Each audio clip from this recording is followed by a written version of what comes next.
अशासकीय स्कूलों में शिक्षक भर्ती से रोक हटी। तो सरकार ने अशासकीय स्कूलों में शिक्षक कर्मचारियों की भर्ती से रोक हटा दी है। कोरोना संक्रमण के चलते सरकार ने अप्रैल के महीने में भर्ती पर रोक लगाई थी। मंगलवार शाम शिक्षा सचिव डॉक्टर VVRC ने रोक हटाने के आदेश दिए हैं। NIOS प्रशिक्षित का सचिवालय कूच और धरना। तो NIOS डीएलएड प्रशिक्षितों को शिक्षक भर्ती में शामिल करने की मांग को लेकर के बेरोजगारों ने मंगलवार को गांधी पार्क से सचिवालय कूच किया। हालांकि पुलिस ने इन्हें इनकम टैक्स तिराहे पर रोक लिया। इसके बाद वे धरने पर बैठ गए। बाद में पुलिस ने ज्ञापन लेकर इन बेरोजगारों को वहां से हटवाया।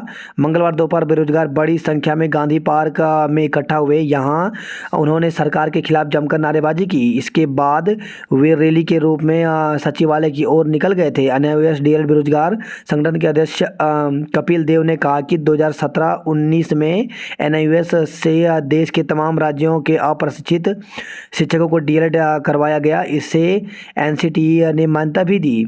इसके बाद बिहार, राजस्थान, छत्तीसगढ़, असम और त्रिपुरा सहित कई राज्यों ने इनको नियुक्ति भी दे दी। पर उत्तराखंड सरकार ने NIOS डीएलएड को वर्तमान शिक्षक भर्ती के लिए अमान्य कर दिया, जो गलत है। उन्होंने यह भी कहा कि जब इग्नू के डीएलएड को मान्यता दे रहे हैं तो NIOS को क्यों नहीं। डीएलएड प्रशिक्षु कपिल ने बताया कि जब तक सरकार उन्हें भर्ती में शामिल नहीं करेगी अनशन जारी रहेगा।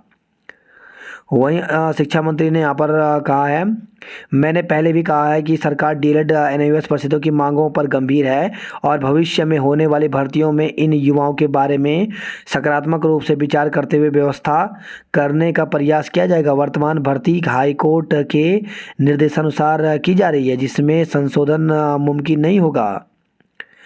योग शिक्षकों की भर्ती शुरू की जाए। तो योग प्रशिक्षित बेरोजगार महासंघ ने योग शिक्षकों की भर्ती जल्द शुरू करने की मांग की है। मंगलवार को परेड ग्राउंड में हुई बैठक में जिलाध्यक्ष दीपक प्रियदर्शी ने कहा कि CM पुष्कर सिंह धामी ने 1 महीने पहले योग शिक्षकों की भर्ती की घोषणा की थी। इसके लिए शिक्षा विभाग को प्रस्ताव बनाने को कहा था, लेकिन अभी तक भर्ती शुरू नहीं हो पाई।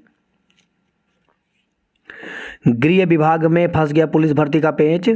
तो उत्तराखंड पुलिस में भर्ती होने का सपना संजोकर तैयारी कर रहे युवाओं को अब भर्ती के लिए इंतजार करना पड़ेगा। दरअसल राज्य सरकार ने पुलिस भर्ती के 1521 पदों को लेकर जो अध्याचन उत्तराखंड अधिक सेवा चयन आयोग को भेजा था, उसमें उम्र सीमा को लेकर हाईकोर्ट में जनहित याचिका दायर हुई थी।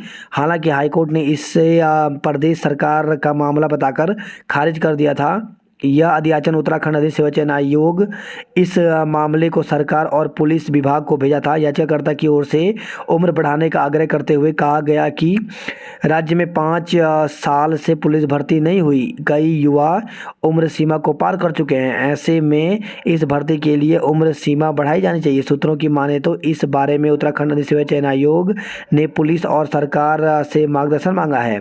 वर्तमान में उत्तराखंड पुलिस में कांस्टेबल भर्ती की आयु 18 से 22 वर्ष तय है।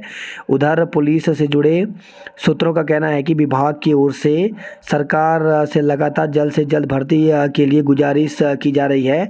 ऐसे में बेरोजगारों का मानना है कि सरकार के गृह विभाग की ओर से इस मामले को जबरन लटकाया जा रहा है। भर्ती में 1-2 महीने की और देरी होती है तो यह साल भी चला जाएगा, क्योंकि आगामी विधानसभा चुनाव के चलते यहाँ आचार संहिता लग जाएगी। इन पदों पर होनी है भर्ती। तो प्रदेश में पुलिस के पुरुषों के लिए 785 PSC और IRB पुलिस के 291 फायरमैन के 545 पुरुष और महिला पद के लिए भर्ती आयोजित होनी है। शिक्षक भर्ती में काउंसलिंग में नाम हटाए जाने का आरोप। तो प्रदेश में चल रही बेसिक शिक्षकों की भर्ती में कुछ उम्मीदवारों ने अल्मोड़ा जिले में काउंसलिंग के दौरान उनका नाम हटाए जाने का आरोप लगाया है। आरोप है कि उम्मीदवार सुबह सूची में अपना नाम पाते हैं और शाम को नाम गायब हो जाता है। शिक्षा निदेशक रामकृष्ण उनियाल के मुताबिक शिक्षक भर्ती के लिए उम्मीदवारों से आपत्तियां मांगी गई थी। यही वजह है कि सूची में बदलाव किया जा रहा है। शिक्षक भर्ती के उम्मीदवारों का कहना है कि बीटेक उम्मीदवारों के नाम शिक्षक चयन सूची में थे, लेकिन 31 अक्टूबर को अंतिम समय में कुछ उम्मीदवारों के अंतिम समय पर मेरिट सूची से नाम हटा दिए गए। जिन लोगों के नाम हटाए गए हैं उनके स्थान पर कुछ अन्य लोगों के नाम शामिल किए गए। नियमावली के अनुसार मेरिट सूची जारी करने की मांग, तो डीएलएड अभ्यर्थियों ने कोर्ट की शरण लेने की चेतावनी दी।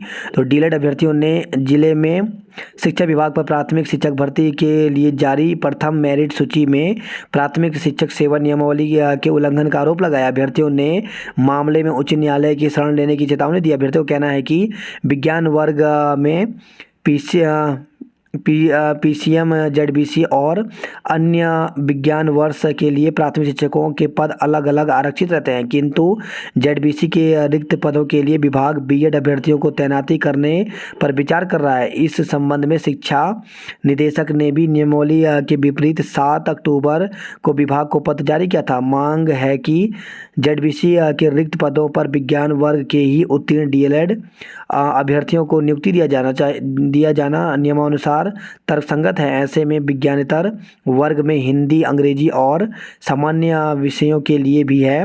यदि विभाग नियमावली में विपरीत तैनाती करता है तो इससे डीएलएड अभ्यर्थी नौकरी से वंचित हो जाएंगे। यदि विभाग ने नियमावली का उल्लंघन किया तो वह न्यायालय की शरण लेंगे। पहले दिन काउंसलिंग में 165 अभ्यर्थी पहुंचे। तो प्राथमिक शिक्षक के 418 पदों पर नियुक्ति के लिए काउंसलिंग के लिए पहले दिन 365 डीएलएड अभ्यर्थियों को बुलाया गया, जिनमें से मात्र 165 अभ्यर्थी ही काउंसलिंग के लिए पहुंचे। इग्नू में प्रवेश की अंतिम तिथि 12 नवंबर की।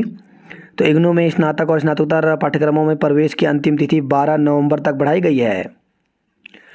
बात करते हैं जॉब अलर्ट को लेकर के। तो सीनियर रेजिडेंट के पदों पर साक्षात्कार, तो 32 पदों पर भर्ती निकली हुई है, जिसके लिए साक्षात्कार के माध्यम से पद भरे जाएंगे। साक्षात्कार 11 और 12 नवंबर को होगा। योग्य उम्मीदवारों के लिए आवेदन का मौका, तो 20 पदों पर भर्ती निकली हुई है, जिसके लिए 17 नवंबर तक आवेदन कर सकते हैं। अप्रेंटिसशिप का अवसर करें आवेदन, तो 250 पदों पर भर्ती निकली हुई है, जिसके लिए 15 नवंबर तक आवेदन कर सकते हैं। फायरमैन, इंजन ड्राइवर सहित कई पद रिक्त, तो 19 पदों पर भर्ती निकली हुई है, जिसके लिए 30 दिनों के भीतर आवेदन कर सकते हैं।